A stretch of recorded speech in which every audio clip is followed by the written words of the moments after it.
Matapos nga magtagumpay itong si Manuel, tuluyan siyang nakalaya kay Hazel. Ngunit ang hindi niya alam na mayroon pa siyang isang problema na kakaharapin sapagkat ang kanyang asawa ay may dinadala-dala na malubhang karamdaman kung saan inilihim ng kanyang mga anak maging itong si Felma dahil sa iniisip nito na maraming iniisip itong si Manuel. Nagulat si Manuel matapos nga hindi makita nga itong si Felma. Inilihim lang ito ng kanyang mga anak. Ayon dito ay kasama nga itong si Paz. At nung tawagan nga ni Manuel ay sinabi rin ni Felma na siya ay kasalukuyang nasa conference sa Davao. Ang kasama niya ay si Paz. Kaya naman napanatag si Manuel at umaasang magbabalik din itong si Felma.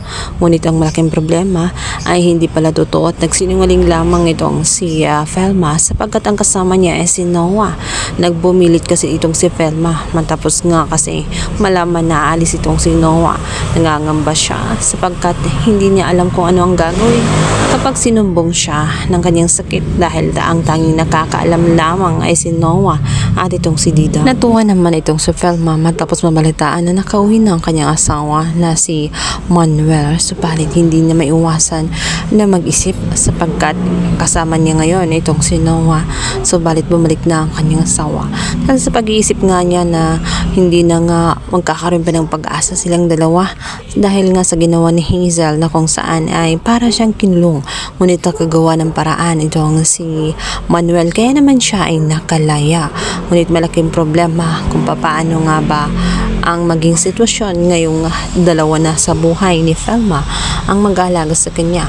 Sa kamilang banda, si Hazel ay hindi magpakaling sa loob ng kanyang pamamahay ay nagwawala na siya. Hindi niya matanggap ang kanyang pagkatalo at ang kanyang kabiguan sa pag-ibig. Ayon sa kanya ay ginawa niya ang lahat-lahat para magustuhan siya ni Manuel.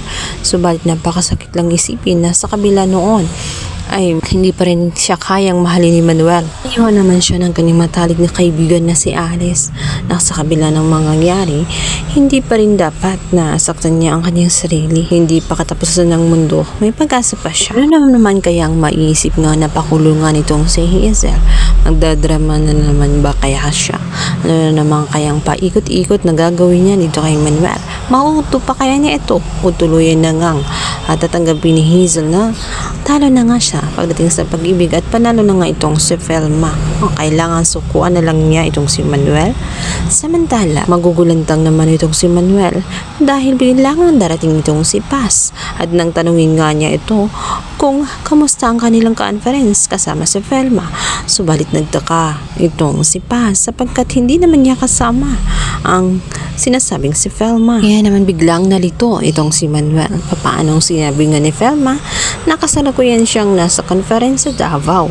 Kaya ang kanyang mga anak ay halos na bigla din sa pagdating ni Paz at hindi sila nakapaghanda.